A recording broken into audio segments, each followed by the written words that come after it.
What's up, people? I'm excited. We got a great show in store for you today. This one's all about the bros. We're talking proper lifting techniques, best exercises, creatine balance, and Whoa. Hold up there, buckaroo. Aren't you forgetting something? you mean the proper amount of protein in a smoothie? Bro, no. We talking about our special guest here. Ah, you're right.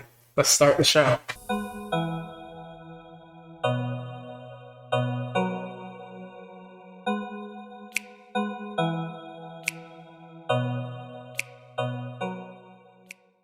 What's up to our 20 listeners? We double every week. We got ourselves a great show in store for you today. We got some pretty special guests. If you want to introduce yourselves, ladies. I'm Brita. And I'm Autumn. Yep, so I'm Demetrius. And I'm Demetrius. And Meech and Meech presents The Blerd City Podcast. So after last week, how we were so out of pocket with our review of Jurassic World Dominion, we thought we would just get a glow up real quick. So we have a lot of stuff in store today. Going to get into introduce new segments, get more in depth about who our guests are. But first, we always start you off with the legal spiegel. Yes. And so the purpose of this podcast is to explore digital and print media. All respective sources we reference are owned by their respective companies, and our thoughts and opinions are strictly our own and do not reflect any biases or corporate agenda. Your discretion is advised. Cool. So before we get more in depth into our guests and just the different aspects of kind of touching on the topics for today, we always want to start with what's hot. What's the pulse of the people? So does anybody have anything you want to share? I mean, well, what's there to talk about? You know, there's always the boys that's always going strong. There's always Obi-Wan Kenobi. I'm going to talk about that one in a little bit. And yeah, just everything's right as rain. Yeah, so as the spring season starts to end, also with the anime season, we're about to get a new whole season of animes and also season finales. But also just as an update, next week, since it will be, by the time you hear this podcast, the season finale of Obi-Wan, our next episode is going to be a full Obi-Wan review, as well as a discussion on Star Wars. So introducing this new segment for the week, we're going to get into our stupid character moment of the week. You want to share it? Oh yeah, I got some things to talk about. So if you haven't seen this newest episode of Obi-Wan Kenobi Part 5, then turn away now, even though it's not really too much of a spoiler. But Reva, come here. You picked the worst moment to try to go after Vader. Like, you saw this man try to get to Kenobi and fail, and you thought that moment was the moment that you decided to try, you know what?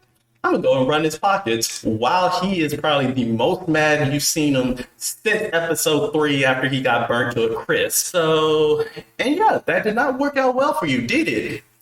Yeah, that's what I thought. So, Reva, get your stupid character moment of the week. Nice. So I have so much to say about that because when we talk about Star Wars next week, the Star Wars fans are going to get us. But yeah, we've talked enough. So we're just getting ready to introduce our guests for today. Oh, so ladies, do you just want to, we've already introduced your names, but you kind of want to introduce yourselves? What kind of got you into just nerd culture as well? Yeah, so my name is Brita, and I am a geologist by profession.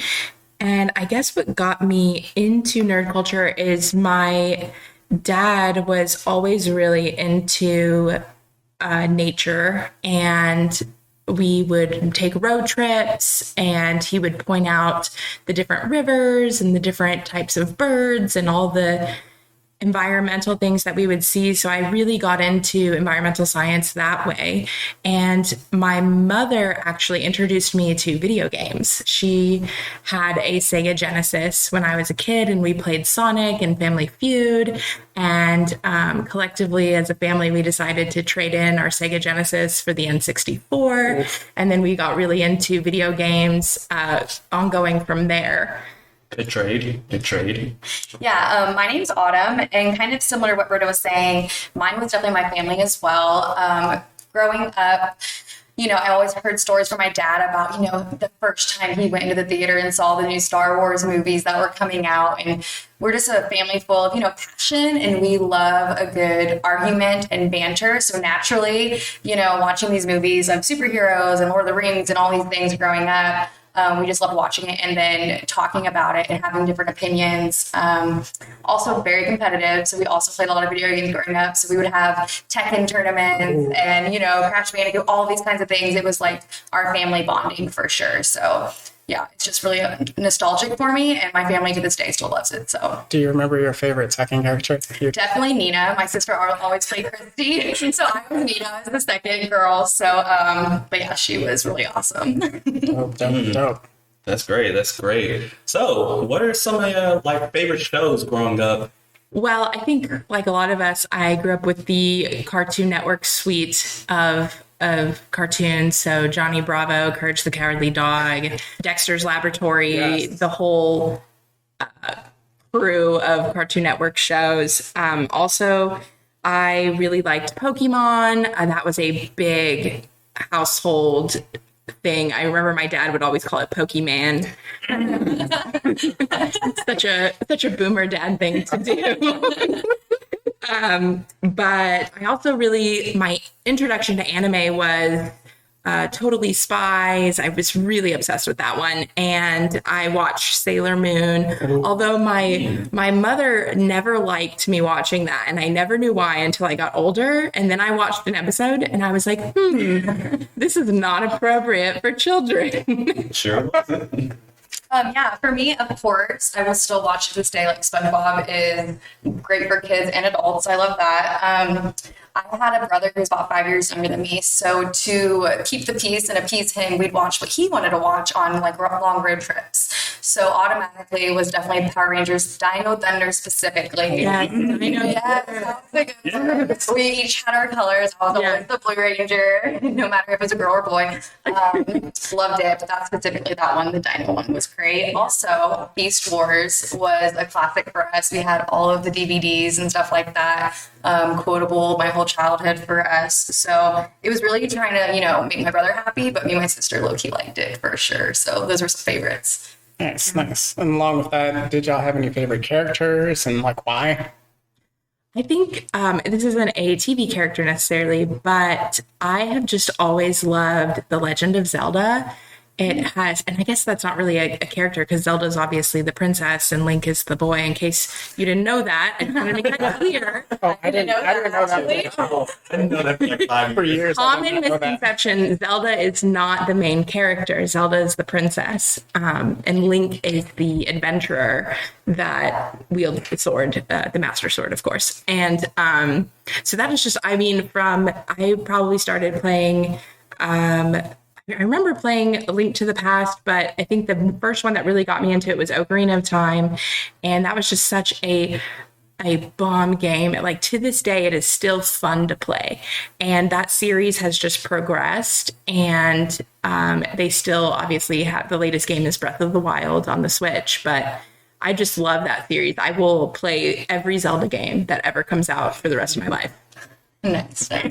My answer is really basic.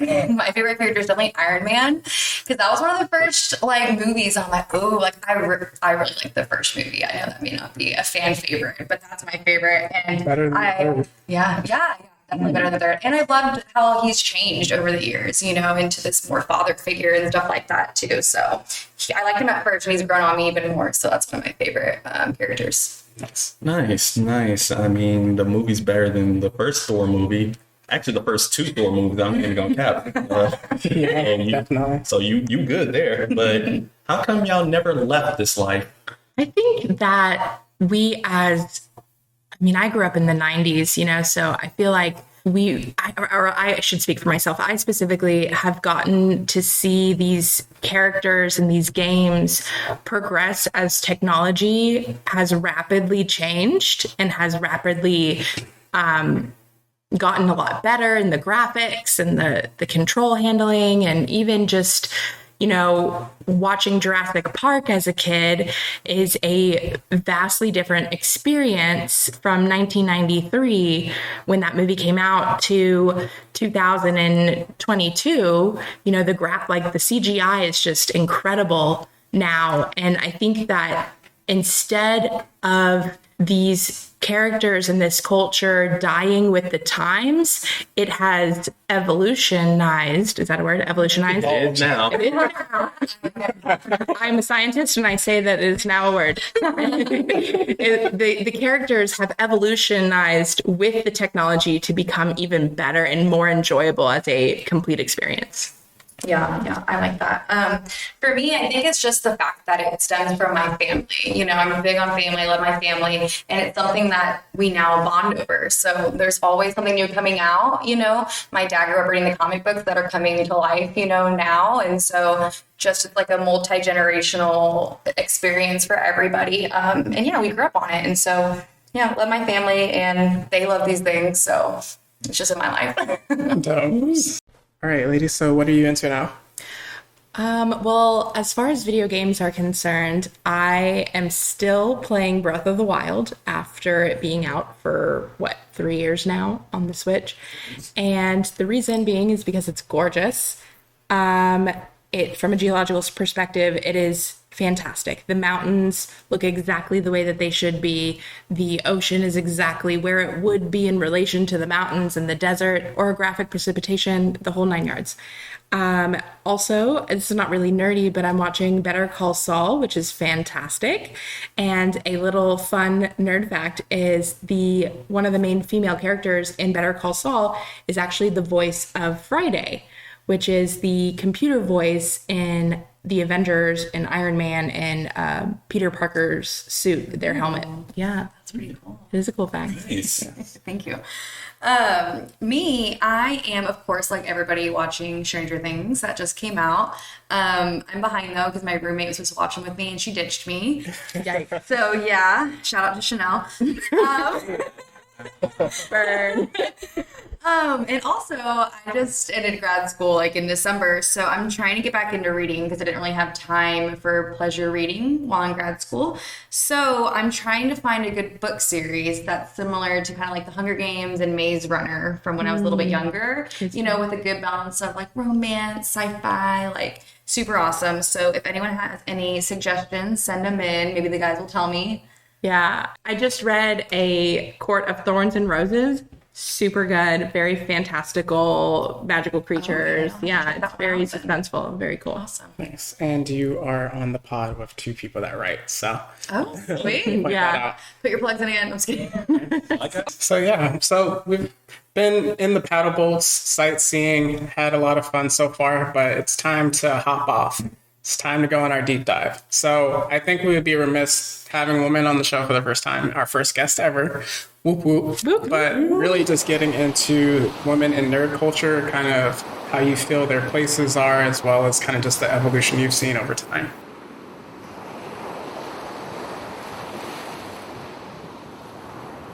All right, so just talking about women in nerd culture, we're going to get into some of what are these stigmas and barriers that women face in this space. I know, Meech, we've had some talks offline about this, so I want you to take a deep breath.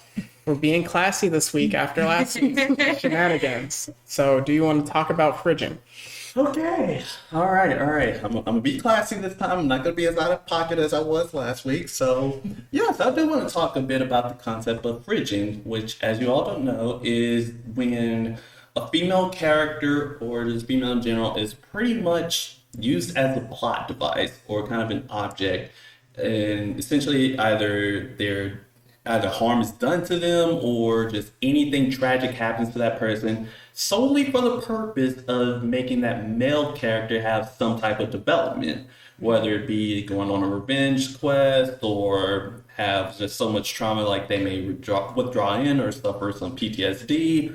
It just all serves to be just a plot device, and it's honestly something really terrible, and it is frankly disgusting in my opinion, due to just how, like, we're in 2022. We should be past this by now. Yeah. Ladies, you want to just touch on kind of what they talked about? Yeah, actually, Meech, it's interesting because I think that what you described, fridging, is a symptom under the umbrella of a deeper and larger issue, which is female characters in nerd culture exist solely to highlight something about the male character. For instance, like MJ in the Spider-Man series solely exists to pull at Peter Parker's priorities, as being the girlfriend that is at home waiting for him, not wanting him to get hurt, and he's torn between like having a normal life with her and like doing the hero thing. And, we see that a lot as women just existing as the romantic interest or the domestic person, like Dragon Ball Z, right? Like, yeah, it's like his wife is just literally waiting at home with the baby.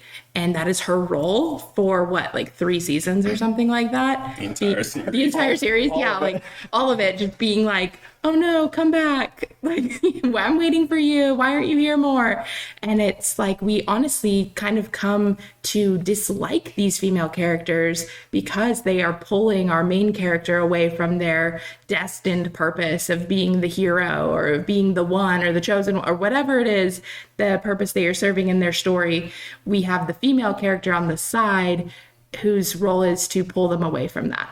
Yeah, I definitely agree. And I think to add to that, even more so from the aspect of being a fan, I think there's a lot of stigmas and barriers too. I kind of like to compare it to like if you're a female and a sports fan, like as soon as you say you're into sports, you automatically get questioned on, okay, well, like what was so-and-so's batting average in 05, and it's like, okay, sorry, I don't know all of the details of the facts. Exactly. So unless you know all the details, you're not a true fan, Correct. And I think that's definitely a stigma.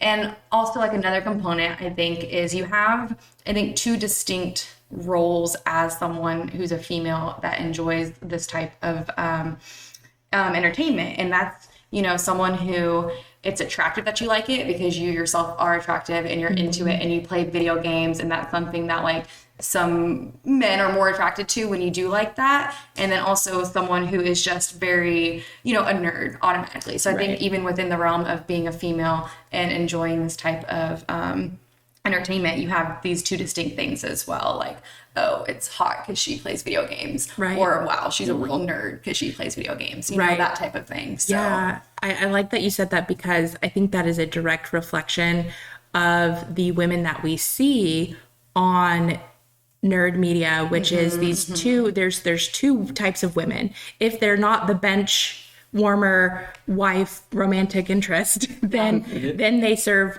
one of 2 purposes, and that is to be the attractive, petite, cute, overly sexualized female character that is helpless, weak, a damsel in distress, overly emotional, really compassionate, wants everybody to get along. Or you have the opposite of that, which is the angry, closed off, tragic background. I think actually Wreck-It Ralph did a great job of satiring this with, I think it was Sue or something from the bug fighting universe. And she was like, I have a traumatic past. It's actually a great movie. Right. It's such a good movie. And I thought that was hilarious because it's so true. It's like every tough, hard female character has this very over dramatized tragic past that makes her cold-hearted and angry and vengeful towards the world, and she's closed off, unapproachable, like usually more unattractive than attractive.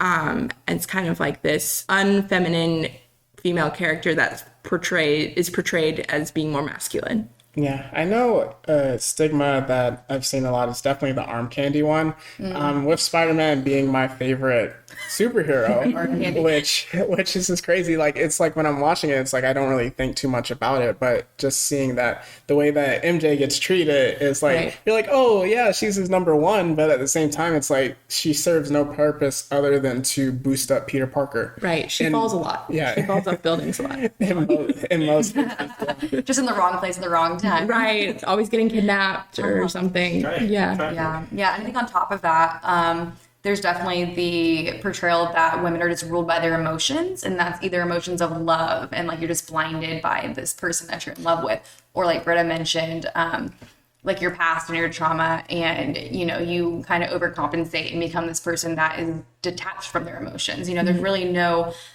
and of course they're just movies, so of course there's character development and all these things, but there's no like just healthy emotional woman. You know, I think that kind of plays off of what women are perceived as just in general. Right. And you do see that in male characters. You see a lot of male characters that have struggled or have faced trauma, but yet rise above it and make the right decisions and become heroes and learn from their mistakes, learn from their experiences. But you just do not see that in the female characters.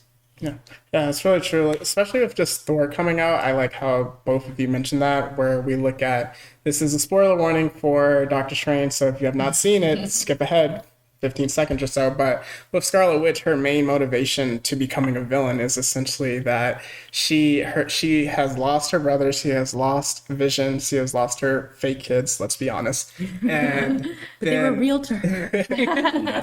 Yes, and she just becomes a menace. But with Thor, he literally lost his mother, he lost his dad, he technically lost his sister, he lost his brother in front of him, he lost his entire home, and then he feels responsible for like half the universe getting wiped out because he didn't cleave Thanos' head off. But at the same time, the worst we saw is, okay, we got Fat Thor, which was hilarious, but at the same time, now in the new one, we see him now in God Bod. So just with that, like, he gets to be the hero. He gets to have a happy-go-lucky life. He just gets to, you know, redeem himself in a sense, and almost seemingly, like, depending on how it goes, fall back in love. So how do you just view the stories also going forward being told? Because I know for Meech and I, just seeing Black Panther, we were just super hype about it, seeing our own representation on screen, but also just even with that, there can be the flip side of you feel like the people are your enemies in a sense, where it's like we walk out and we're going colonizer this, colonizer that.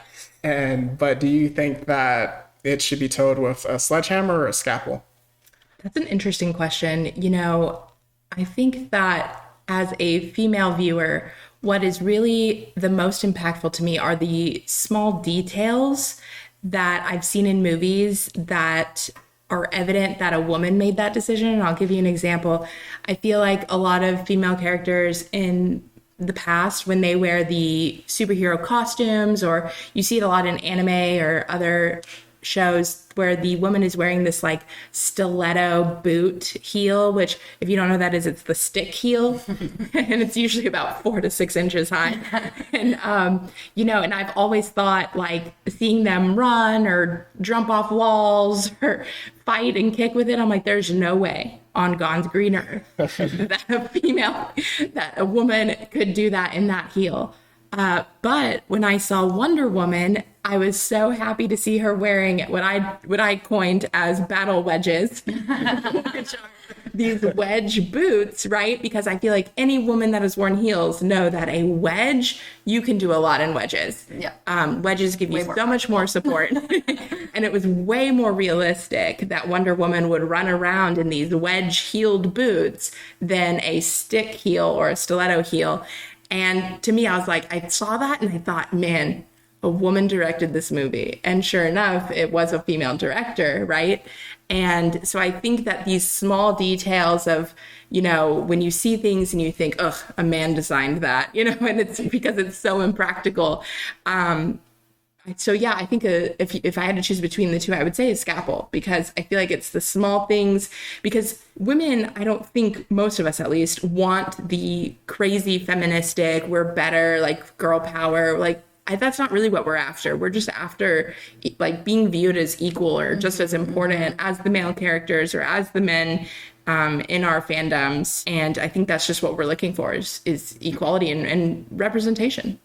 Yeah, definitely. And I think that kind of playing off that, really just looking for a realistic like portrayal of what a woman is. And so I think one of my favorites in the movies is the Emma Stone's Gwen Stacy. I really love her. I mean, say what you will about the movie. I know it's not everyone's favorite, but I loved her because it was so different than MJ, right? It was a love interest, but she had so many other things that she was involved with, right? She had her passions. She loved her family. Like, I think that she was a really good representation of, you know, a realistic woman, right? And then just how she was portrayed made me feel like I can identify more with her. And of course, all of these movies, these are superheroes and different characters, and so they're not always the most realistic. But it's always nice to see a character that you can identify with. So I think for even young girls growing up, you didn't really see that in these other women, or it gave you just kind of a misconstrued view of what you should be as a woman, always needing someone to come rescue you and things like that. And, it's hard for me because those are just classic tales, right? Right. But I think that it does just kind of give little girl something else to be like, I want to be like Gwen Stacy. She's smart, she's working, and she loves her family.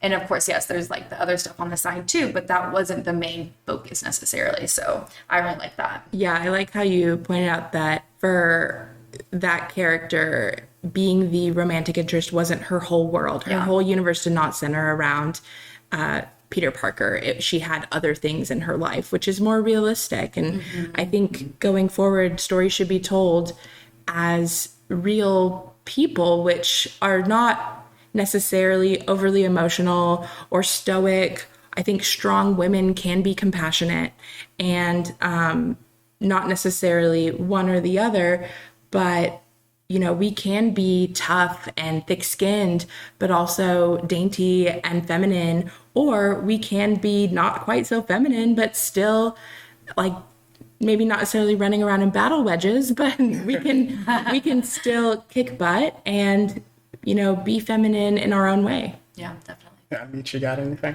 Oh yeah, definitely. I feel like you guys brought up just excellent points on just how the world is basically there's more to any sides of a character, right? And like as you say, like women, they're not just love interests. They're not just either the strong semi-masculine types or just the dainty feminine types. I really agree with what you said wholeheartedly, because that's kind of like the similar wheels of other cultures like Black culture and whatnot. It's like, hey, we're not all just this one thing, because at that point you're just labeling yourself as a racist or sexist in this case if you think just one thing. So really just eye-opening, really, just to make sure that we have that right mindset.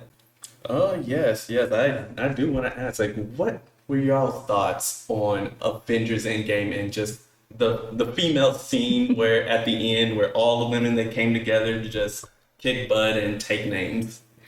I honestly, that was probably one of the proudest moments I had in female superhero history.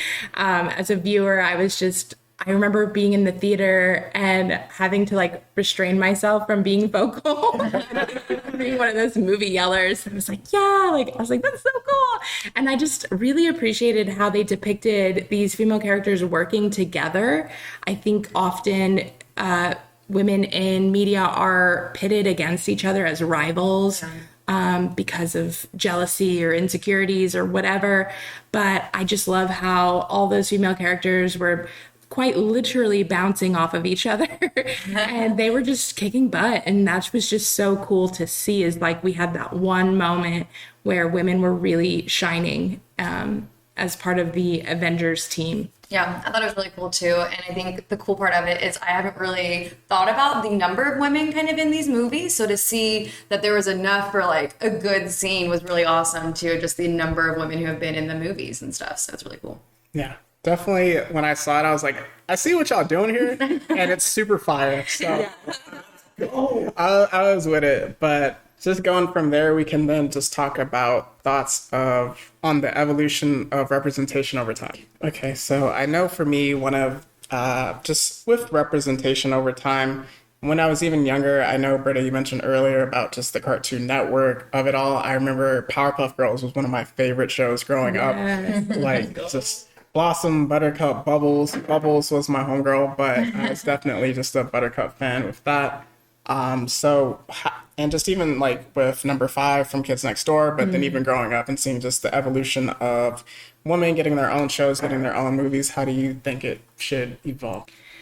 Yeah, so it's interesting because when I was a little girl, I have two brothers, and one of my brothers had a He-Man Masters of the Universe bedspread, and the other brother had a Incredible Hulk bedspread, and they were both glow in the dark, by the way, which I was super jealous of. I know, it was so cool. And then I had a Barbie bedspread, and that was just because that's what was available to me at the time, circa 1995.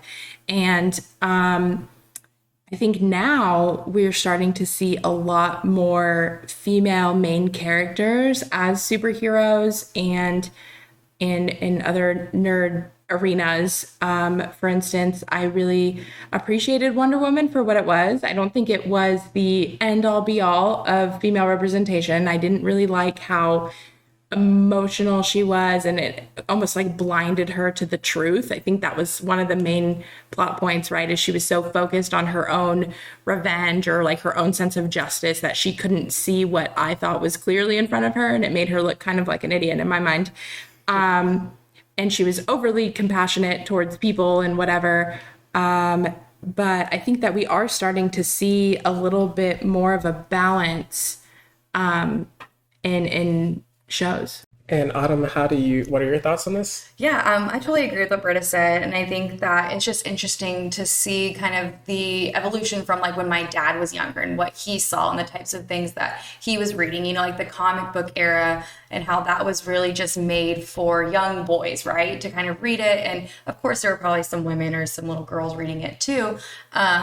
But that was definitely like geared towards them. And then now you kind of have moved into this new era, with more of the live action makes of the comic books and the portrayal being a little bit different. And I think just women being more involved in the scene of kind of like the nerd culture in general, and being more interested and taking more of a role. So I think since women have gotten more involved, we now have more inclusion and representation in the films and in the books and things like that. And so I think it's really cool to see that kind of change over time. But I think it matches and goes right on par with what we see in society, right? Of women just getting more involved in all aspects of everything. And I think that that's been, it kind of goes at the pace of what society does. Yeah. With more female writers and directors, we start to see more female-centered stories and characters, like Rey in the new Star Wars movies, versus her predecessor,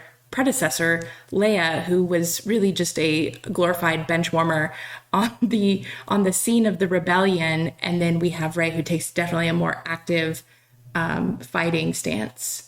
Mm-hmm. Yeah, and just even as you mentioned Princess Leia, the thoughts come to mind of the infamous slave bikini outfit. Oh my goodness. But yeah, Meech, do you have thoughts on just the evolution that you've seen?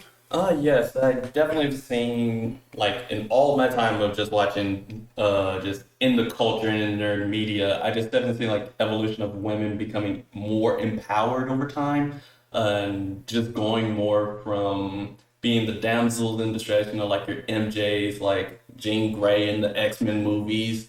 I mean, she basically was until the third one, but we're not going to get talked about that. Well, even then, she kind of loses her mind, and her emotions, again, take control of her, and she completely loses herself and becomes a villain-ish character. So again, another one of those examples. Yeah, and now we're getting more representation, more characters who are awesome. I can think of one like Furiosa in the Mad Max movie, Mad Max Fury Road. She was just awesome, and I can think of others, like Peggy Carter, or Captain Carter, and just others.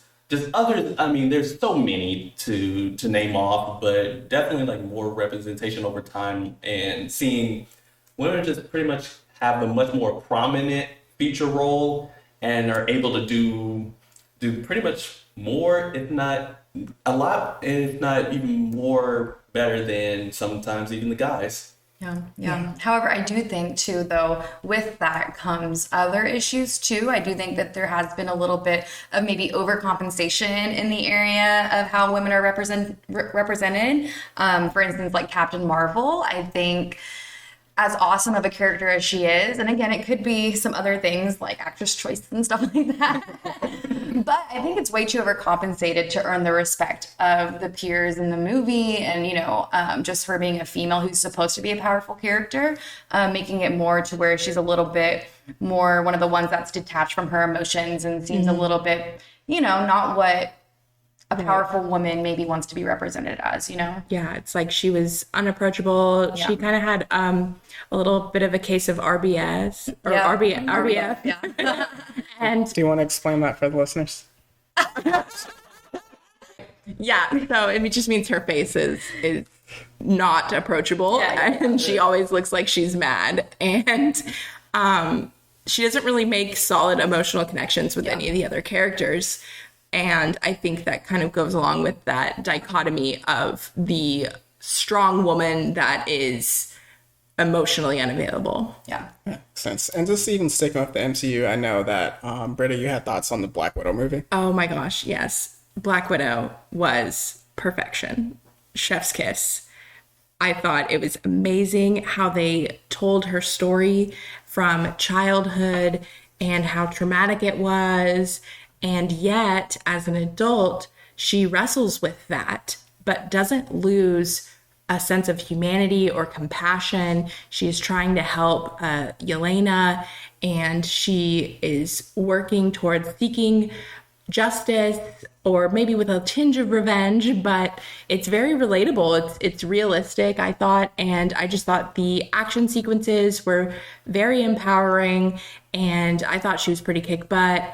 But it's funny because I saw that movie with a friend, and when we were leaving, I was ranting about how much I loved it, and he was pretty blasé about it. He's like, I thought Captain America was better. And I thought, really? I was like, because this, and this, and I gave all my reasons why I thought it was so fantastic. And he was still unimpressed. And I turned to him and I said, did you ever think that maybe that movie wasn't for you? Like you weren't the target audience. And I think that is something that people in the nerd culture or fandoms will have to come to terms with, is that in the past, superheroes and, whatever fantasy or action movies have really been made by and made for boys and men. But I think we're going to have to get used to the idea of maybe that movie isn't for you. Maybe you weren't the target audience. Maybe it was somebody else. And that might be a hard truth to accept, but we can't always be catered to. Yeah, definitely. I think it's obvious too in the video games too. I mentioned I played like Tekken growing up and I loved it. And my favorite character was Nina because I could at most identify with her, but there was still such a small amount of options, right? For a woman or young girl playing this video game. Like there's so many different characters that a man, and of course I can play anyone I want, but as a little girl, I wanted to play someone that I felt like most represented me. Right. And so I think that is totally true. Like the world's definitely changing, and women and girls are getting more involved, and as they rightly should, like it's a very cool entertainment industry and just like everything. Like it's just really awesome. And so I think the representation is there, but the adaptation again and like the making it okay and like something that little girls can kind of see themselves in is definitely still getting there. Yeah, and I think Bottom and Brita, you both bring up great points. One starting with just like comics. Most comics were, I believe, written 50s and 70s range for some of our favorite characters. And if we're being honest, those writers don't look like anybody in this room. Correct. So they were definitely not directed to us. And just like with that, a lot of writers come to the realization of like, oh, I don't have insert character or culture, however you want to describe it. And just with that, now going to Brita's point, we now see more women directors and writers and in the actual rooms, and then also executives as well. So with that, like me and Meech are going to miss the Stiletto Hill things. I don't know if I mean, maybe we have them in Jordans, but that's something we would miss. Or just like even with a lot of writing, we're going to talk about anime in like a few weeks, and we're going to talk about some negative tropes, but definitely representation and over sexualization of women is something we can talk about. But just with that, like different key aspects of like armor or just like how they behave in certain situations, things that we could easily miss. So just that's, I think, the evolution of that. So I think also having you on, me and Meech talked before about how we blend into our culture and just fitting in. And I think it'd be a great opportunity for just if you were to explain like how was it fitting in just in terms of fitting in with women as well as fitting in with just guys growing up. Yeah. I loved how you guys talked about the middle school sorting that went on. I think we all experienced some degree of that. Yes, that's middle school, the origin of all of our insecurities. But I definitely went through a period where some of my friends were really into anime, and they were, you know, granted, this is again circa early 2000s. So it was all about the black pants with the chains, and, you know, it was kind of this punk anime scene. Yeah, definitely. You know, I tried to get into like metal, like Korn and stuff. I just could not. I was not cool enough for that. But it was hard because I felt like to be interested in manga or anime, it was you were either super weird, like I had some friends that would wear like the cat ears and the tails, and it was something. And that just was not me. And if that's you, that's totally fine, but it wasn't me.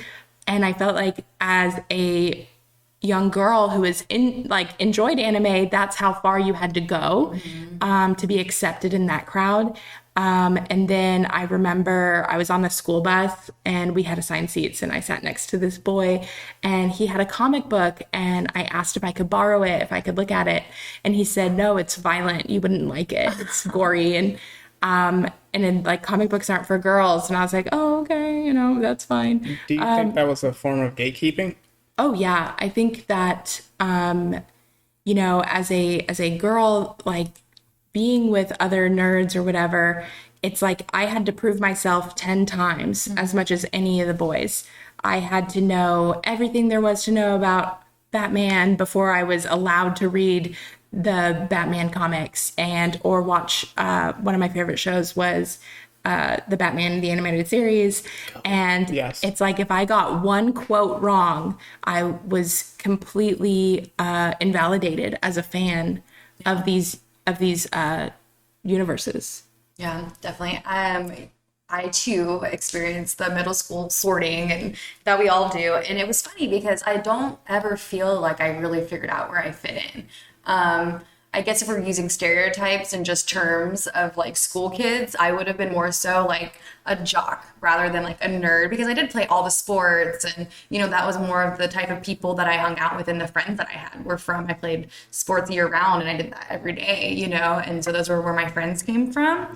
But then again, going back to my family, like that being something that we bonded over, like I did have nerd qualities and stuff that just I didn't fit in with the quote unquote jocks. You know, when I talked about it, they'd be like, "What are you talking about?" But then I'm not nerdy enough, kind of what Brita was talking about, you know, to be with the nerds. I was too jockey for them, you know, so it was kind of this funny limbo that I experienced. And I never really think I found where I did fit in fully. I just kind of had friends in different realms based on what the circumstance was, what we were doing, and all that kind of thing. So it's kind of always been a funny thing, because I've also experienced once I mention I like something, oh, but how much do you like it? You know, or like the gatekeeping thing, you know, like right.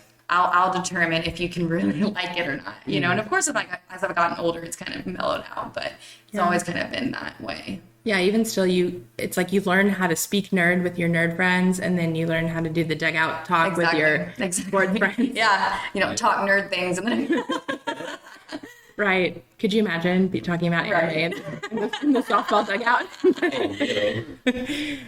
Yeah, it's kind of like what Meech said with code switching in our first episode. So just going from there, we can even get into kind of what's next in just female representation in nerd culture. Yeah. I really enjoyed obviously seeing the female-centered superhero Marvel shows and movies. I'm really excited for Black Panther 2 to come out. I really, really hope they let Shuri be the next Black Panther. I am so prepared to be disappointed. However, I just really hope I'm not. It's great because Shuri is supposed to be the most intelligent person, not woman, but a person in the Marvel universe, even more so than Iron Man or Dr. Banner. She is supposed to surpass them in her scientific knowledge and intelligence. And I'm just really excited to see what they do with that. And Disney, if you're listening, please let her be the next Black Panther. And it kind of goes with this idea of, you know, if a character could be female, why not make them female? You know, like, I think directors and writers have to ask themselves, like, could this character be a woman? And if not, why not? And if it's because of a prejudice reason or for a legit character arc reason. Yeah, definitely. I think that for myself, I would just like to see more diverse kind of representation, right, of different types of women, because there are women out there that have been portrayed and they can identify with what we've seen over the years in the movies. Sure, that's totally awesome. So I think sure they exist somewhere. Exactly. They do. I mean, yeah. So I think not just better representation, because I think that kind of, you know, totally slanders everything that we've done so far, but I think just adding in more diverse. Yes. Something that, you know, myself kind of growing up more tomboyish and, you know, not liking certain backstories that women have, you know, but trying to find something that I do identify with, kind of seeing that a little bit more represented in the movies and shows and books and stuff now. But I also struggle a little bit, I think, with wanting to keep hold of some of the tradition and classic that comes with some of these shows and movies while also kind of moving forward and evolving them. So what do you guys think on that?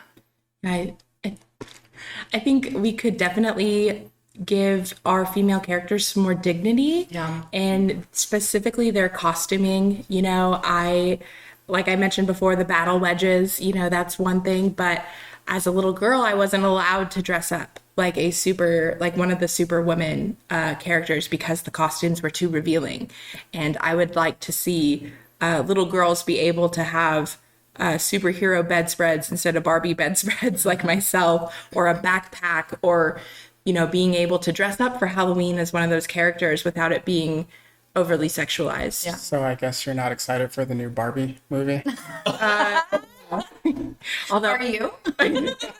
I will say I have seen the Barbie Dreamhouse show on Netflix, and it is actually pretty catchy. So, All right, Meech, what you got? Oh man, I know for me, definitely. Again, you guys touched on a lot of just representation, but also like seeing more women as such, just in positions of power to be able to make those decisions. You know, being able to say like, hey, why not have the character be like this rather than this, or just have like much more a realistic personality, have them not be a damsel in distress, have them be more of an active character than a passive one. And I can think of and also just a bunch of more like, I mean, in the comic book spheres, like a lot of characters, they still need some adaptation. You know, I can think of like Joe Mullen as the Green Lantern. She's like one of the more recent ones, but she's just an awesome female character. Or I can think of like Ellie from The Last of Us, and just how awesome she is, and just many different others. But yeah, so like when it comes to these characters, just add more representation, and then let people of that culture be the ones in charge of that person. Because they have a much more personal, have a much more deeper insight than somebody else would. Yeah, and just for me, what I think is next is that just with the different representation, different people in charge, I think that we'll start to see women as more as humans and people instead of just like these objects that we don't know how to talk about. So we put them into those two boxes. I know just even with the backstory thing with women, even in my first book, I kind of like, it wasn't until I finished it where I was like, I don't really like the backstory I gave this one character. I need to kind of change it because it's like too cliche in a sense. But just we see certain things like that change, but then also in just the bigger avenues, I think with Miss Marvel, her getting her own show, that Kamala Khan has the chance to energized this phase of Marvel the same way that Tom Holland did when he was introduced as Spider-Man. So I think just different avenues like that. And every time a woman gets a new lead role or a movie or show, yes, it is a big deal, but it's not like, oh, we have to trumpet it as such. It's like, hey, this is a great character. This is a great story. Let's celebrate it the same way we would celebrate any guy character. So going from there, we're going to get into just a new segment that I'm really interested in. It's called Make Your Case. I'll explain it in a bit, but first, Meech, can you give us the sponsor for the day? Today's sponsor is Queenly Majesty's Yoga. If you're in a situation where your body is aching or you need to release some stress in your life, please come down and enjoy this nice workout. It will definitely release any unwanted toxins. It will definitely release all of the hormones needed in order to ensure that you live a happier and healthier life. So please sign up for the Queenly Majesty Yoga program. Nice. Yeah, so I just practice a little bit myself now that we mention it. But now that we've come up for air, this new segment is called Make Your Case. So now that we have guests on, we're going to have a list of questions that foster discussion. And the entire point is to make your case, take a stance, and defend it. All right, Meech, do you want to hit us with the questions? Oh, yes. So for the first question, you know how there is a bunch of superhero movies coming out, like at least one or two every year, and it's flooding the movie industry. Do you think that superhero movies are ruining movies? Oh, good question. Sounds good. I don't think they're ruining movies. I think I love superhero movies and they're just a different genre. This is kind of going off script, but I think what's ruining movies is all the dang remakes we have of all the other movies that were already great. So Where were you last episode? did you already talk about that? Yeah. Well, I'm with you, Meech. That's you who said it. The entire second part. I'll go listen for that. Yes. Are superhero movies ruining movies? I don't think so. I think that superhero movies are accessible. You know, it's something that kids can enjoy, adults can enjoy, from a broad spectrum of backgrounds, and a good superhero story and film with lots of mix of action and explosions. You know, I think that definitely appeals to a wide breadth of audience. However, I do think that we are getting lazy as a consumer base and as I'm not a movie producer, but I think that it is kind of the easy money, you know, the low hanging fruit. Yeah. And they are always looking for that blockbuster instead of spreading it out into other genres that are a little bit more niche, but could be higher in quality. Looking at you, Morbius. The re-release of failure. But yeah, we mention it every week, Meech and I. It's about the money. So even with last week in the Jurassic World review, it made $160 million at the box office opening weekend, which is incredible. Did it deserve that much? Well, inflation. So, so just with that, I wouldn't say it's ruining movies. Like, you can't manufacture that reaction that a lot of people had at the end of Infinity War when we started losing characters. Like when Black Panther and Spider-Man got, blipped or turned into dust. What? I'm just kidding. It was just like Spoiler. just the shock of it all. And just like the scene when in Endgame, as we talk about it, just like Captain America picking up a hammer and like everybody coming back, like that is such a just pivotal scene to it. But at the same time, Parasite and Everything Everywhere All at Once are some of the best movies I've ever seen. And I know like Parasite won the Oscar for Best Picture, but at the same time, I still don't think it gets the love it absolutely deserves. And Everything Everywhere All at Once, it's not for everybody, but it's the best movie I've seen in like the past 2 years. And I've seen like Spider-Man No Way Home in December, which is one of my favorite superhero movies and movies in general, but Everything Everywhere All at Once is super incredible and like should be like one of the number one box office movies. But yeah. Next question.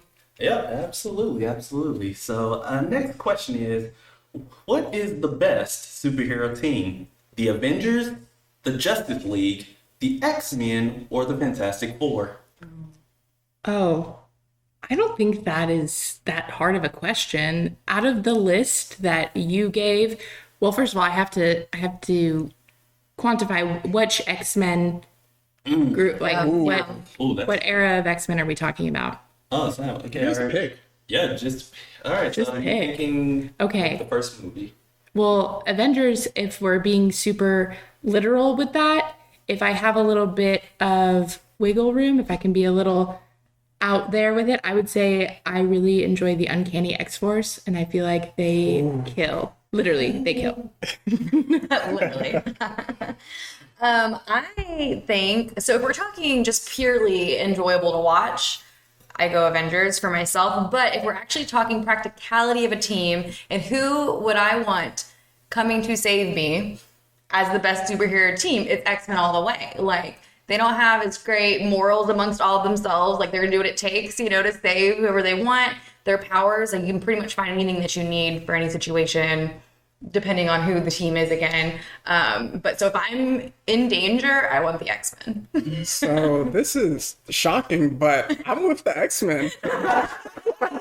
So, like, if we're being real, before the MCU, no one really cared about Iron Man and Captain America like that. Let's just be 100% real. Absolutely. Nobody really cared about Hawkeye. Nobody really cared about Black Widow. And Thor and Hulk, who are like top tier characters, were standalones. So the X-Men, like, if you just go down the list of X-Men, and I'm not even talking about like X-Men that are in the movies, like comics, the TV show, which is a classic, which they're actually bringing back. Like, the X-Men have so much diversity, and then just like even just the themes and meanings of the X-Men are incredible. So I have to go with the X-Men. Dang, it's crazy that we're all unanimous on that one. Crazy. Ding, ding, ding. X-Men all the way. Plus, hey, they're a metaphor for racism. So I'm like, all right, more representation for me. If I were to give a second pick, it would actually be the new Fantastic Four, which instead of the usual lineup, it's actually Spider-Man, Wolverine, Hulk, and Ghost Rider. Squad. Wow. I didn't Wait, know is Nicolas Cage involved? Please no. Oh, I have this deep-seated hatred of everything Nicolas Cage. what? Well, Me just we love you, Nick, friend of the podcast. Please come visit us. But yeah, so getting on to the next question is, what is the worst movie or TV trope? Ooh. remind me of what a trope is again. So essentially, just like anything that like just keeps recurring over and over. Thematic. Okay. Oh, yeah. What is the worst trope? Probably the you didn't pick me, therefore nobody can have you trope, where you have a romantic interest and it didn't work out between two people, and then the woman, usually a woman, is scorned, and then the guy gets a new girl or the girl gets a new guy, and then they come out for revenge and want to kill everybody for some reason because they can't have what they want. Yeah. I think that just in general, it's always going to be for me the daddy issues thing. You know, like everybody kind of, if they don't have some love that kind of went wrong, it's always going to be a daddy issue. So I think that's kind of overplayed. I want to see more mommy issues. I think. I think for me, I have a few that I like despise, but there's two that kind of stand out. So the first one is that we are 2 steps away from safety, and then we want to stop and have a conversation. And then somebody dies when you can literally just escape. That happens so many times, and it's just like you can literally say, okay, you're literally about to die. Thank you for being stupid. That could be our stupid character moment of the week next time. But the second one, this is from Arrow, and they kept doing it, but it was essentially, I'm not going to tell you the whole truth to protect you, but you need this information to protect you. And then you find out what it is, and now we have to have a conversation that distracts us from the goal when it all could have been skipped from telling you at the beginning. It's really annoying. So. Oh yeah, and you want to also know what's annoying, which is redemption equals death. Where if you're like a villainous character and you're on your path to becoming a good guy, it's like, hey, I've done all of the most heinous acts possible. The best way for me to, redeem myself in the eyes of the people is to die and take everybody with me. Yeah. I'm just like, bruh, so... Cue Russell Crowe music.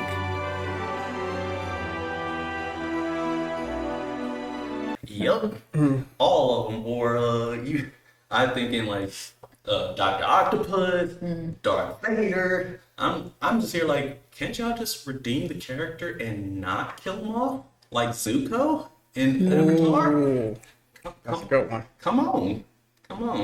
And then now we come to our last question, which is, what is the best anime, movie, TV, etc.? What's the best fantasy world to live in?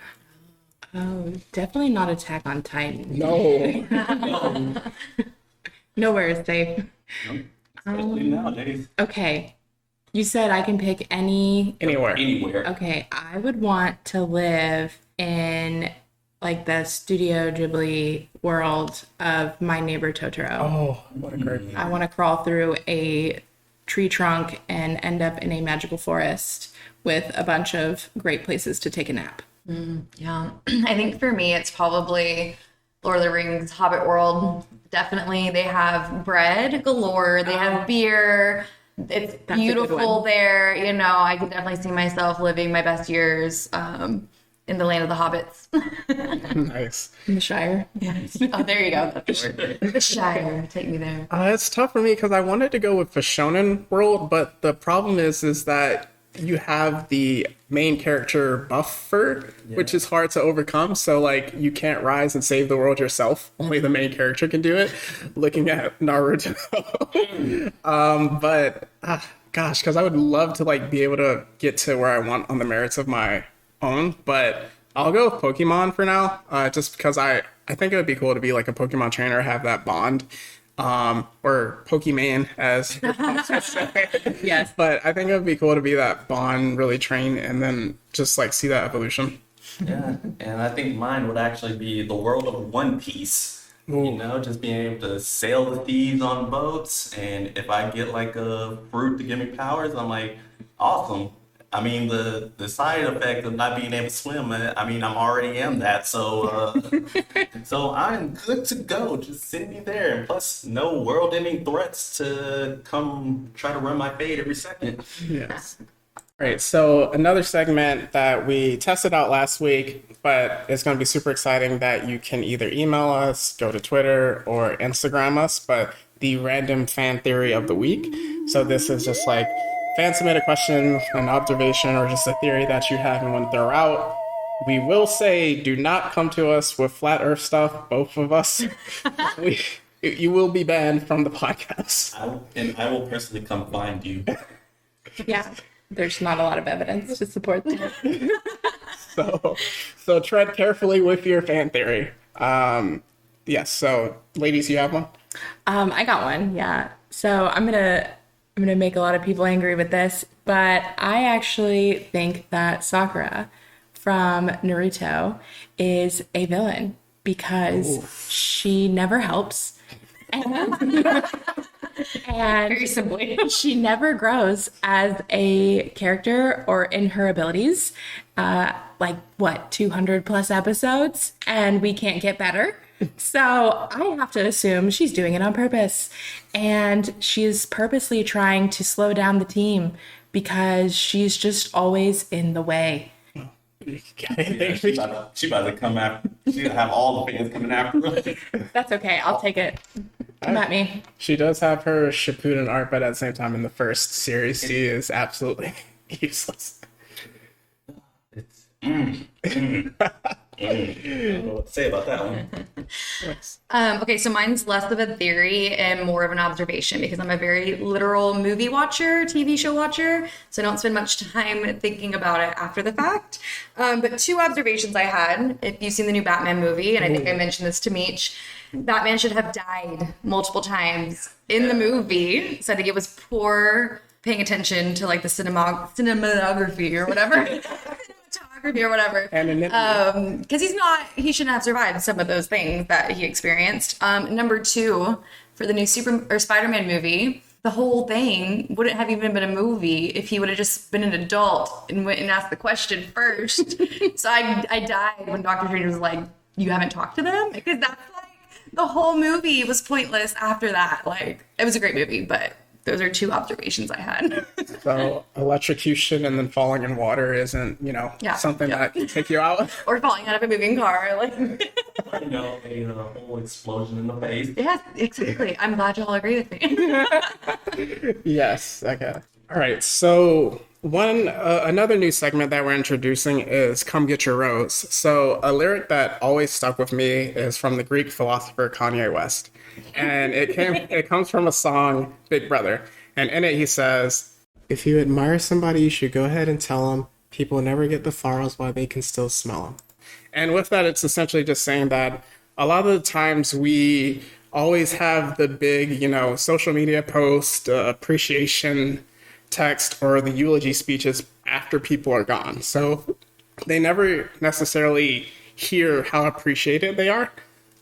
So with that, we're going to take this segment to really just in most cases, give love to characters that are slept on or that we appreciate, or also directors and writers. But for me, just as a note for the listeners, we're recording this on a Saturday, and this is the day before Father's Day. So I'm going to give a rose to my dad.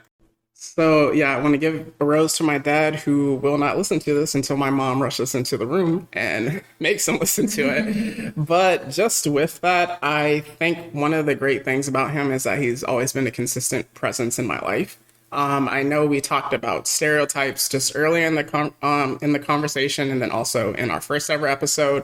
But a stereotype that's always just been really annoying to me is that if you talk about a Black family, the dad is always missing or he's a bum.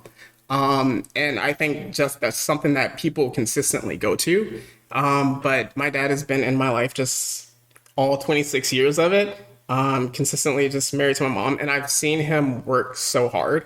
And that's why I just like seeing that trope of, okay, dad missing my life, which is a lot of people's experiences. And I don't want to knock that. So I just want to also give love to people that had to play a father, whether you're a woman or not a biological father to someone. But I've seen him work 12 hours a day, wake up at 5 a.m, come home at 6 p.m. for like 2-3 days in a row, then take 2 days off, then have his schedule flipped where he works at night at 6 and then comes home at 6 a.m. in the morning. And he was always a presence in my life. With every rose, there's thorns as well, but I will save that for therapy.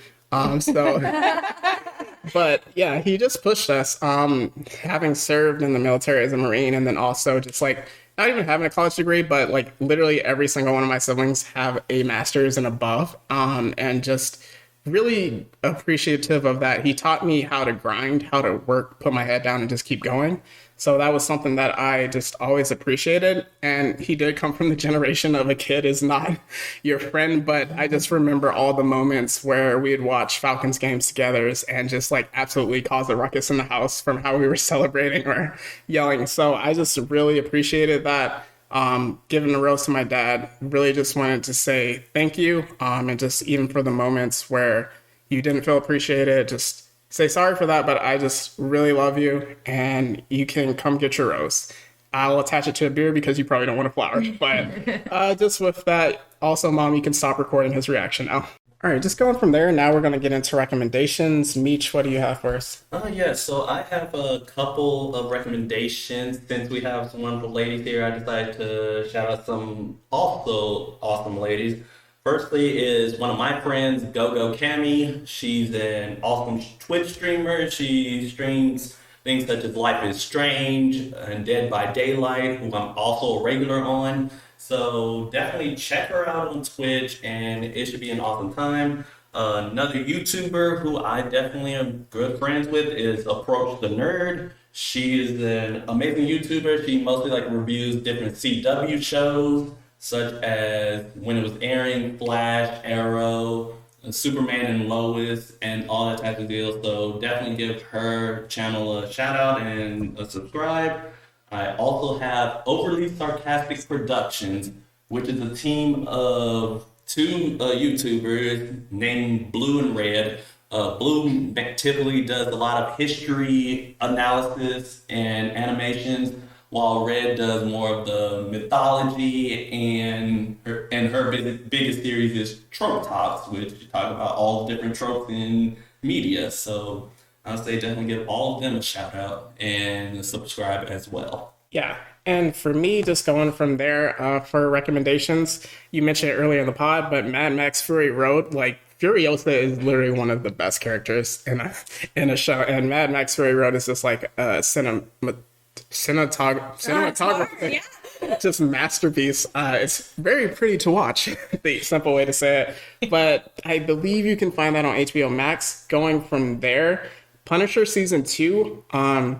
I know, yes, Frank Castle's the main character, but his relationship, I don't recall the girl at the moment, but they had like a lovely, it was kind of like she was a surrogate daughter to him. And just that like relationship, you don't always see it. And they really played off of it and how he cared and kind of morphed as a character. But she also had her own arc in that, which was really incredible.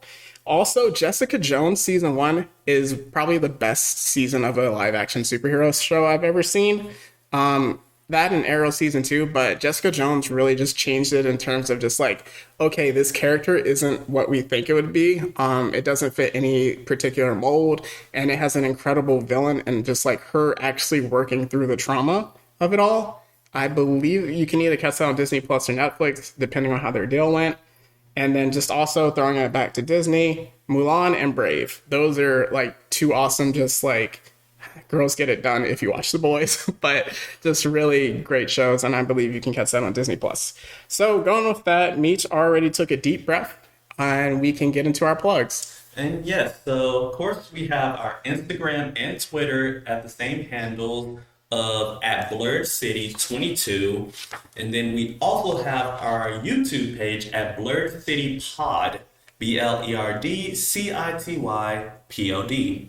We have our Patreon in case you want to come support us and also be able to see exclusive content, also at Blerd City Pod. And then finally, we have our email, which is blerdcity22@gmail.com, for if you want to submit your own random fan theory of the day or even your geek out freak out segments. So please check all of these sites out and we'll see you soon. Yeah, and just with that, with the Patreon, we have our Doctor Strange Multiverse of Madness movie review, which was our first ever recording, so you can just kind of see what our dynamic was, how funny that was as we were figuring things out. We also have an in-depth character study of Gara, which was really fun, really exciting, and thoughtful. And then also just going from there, we're going to have new content up maybe later this month or early July. Discord is coming soon, so just be on the lookout for that. For my individual author pages, you can catch me at Instagram, Metri_dash, so METRI_DASH, or Twitter at the Mad-16. And then if you want to check out my book, Phantom Pain's Most Irregular Tale, you can catch that on Amazon. So Meech and I have talked enough, and we'll be coming to you plenty of other weeks. But ladies, do you want to leave our people with words of encouragement? So this is more words of advice / encouragement, but something that has really been a thematic element in my past year is definitely being your own advocate. When it comes to your personal health or your finances or anything that you are trying to achieve or work at, it is definitely up to you to make that happen. And even if somebody tells you like this isn't worth pursuing, or there's nothing here, definitely sticking up for yourself and knowing when what is right for you you are the only person that knows what's right for you. Yeah, I love that. That's great advice. I would also say just they're kind of what we talk about this whole time. There's nothing that is right or wrong to like or enjoy or find a hobby in, being anyone, a female, male, young, old, anything like that. You're never too young to be interested in something. You're never too old to be interested in something, and you can also have a balance of all these different likes that may not fit the stereotype that you think or the mold that you think you fit. So that's something I've learned too, of just being kind of like a mixed bag of like what my interests are. But it's very rewarding because you meet so many different people, and learn so many things. So you can dabble in things and not know everything about it and still love it. So continue to dabble, find different hobbies, and just enjoy what you want to learn about and experience. Excellent. Thank you so much, ladies. This was just a special time. Definitely friends of the podcast now. Thanks for having us. Yeah, thank you. Yeah, hopefully we can have you soon again. So just with that, ladies' night is over, but the party doesn't stop. Next week, you can check out our Star Wars review. And just leaving you with this, it's not goodbye forever. It's just goodbye for now. That's Blerd City. We're out. See you later.